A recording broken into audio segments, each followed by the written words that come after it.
जिला खनि विभाग धरिला 4 कोटी बाली बुझे ट्राक्टर बेआईन बाली चोराचालाण हेउथिबाकु नेई बारंबार अभियोग परे जिला खनि विभाग बेआईन भावे बाली नेउथिबा 4 कोटी ट्राक्टर को जब्त करिछि।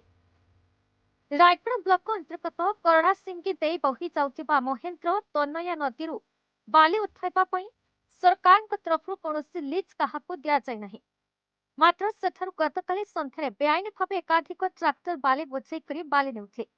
बाली नेउଥିବା खबर पाई खनि विभाग अधिकारी माने घटनास्थल पहुंची चढ़ाऊ करी रायगढ़ पुलिस को खबर देथिले।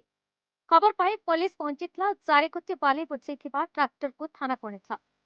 सेठारे सेमनकु जिला खनि अधिकारी दीपेन परिडा सेठारु बाली काहींकी बाहर करिलो तुमको किए कहिला बोली पचारिबारु ट्रैक्टर मालिक को ड्राइवर माने आमे लीज धारींकु बाली नेबा पाई मासिक हिसाब रे टंका देइछु से आमको बाली नेबा पाई अनुमति देउछि। मात्र आमे तांको रसीद देबाको कहिले से आमको किछि रसीद देउनाहंती। से बुरुचांग नदी अन्य स्थानରୁ बाली नेबा पाई कुहंती बोली प्रकाश करिथिले।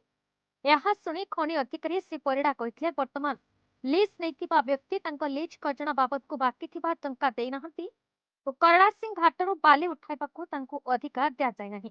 ଏହା ବ୍ୟତୀତ ସେ ଲିଜ୍ ବାବଦକୁ ଟଙ୍କା ପଇଠ କରିଲେ କି ତାଙ୍କୁ ପୁଣି ତାଙ୍କୁ ଅନୁମତି ଦିଆଯିବ ବୋଲି ପ୍ରକାଶ କରିଥିଲେ। मासिक हिसाब रे खजना देबा पाई कोनोसी नियम नाही।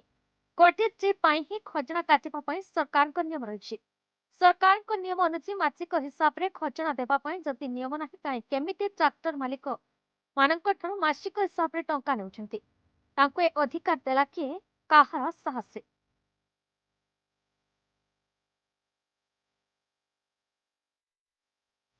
पशुपति टिकी लिमांकरी रिपोर्ट बीई न्यूज ओडिशा।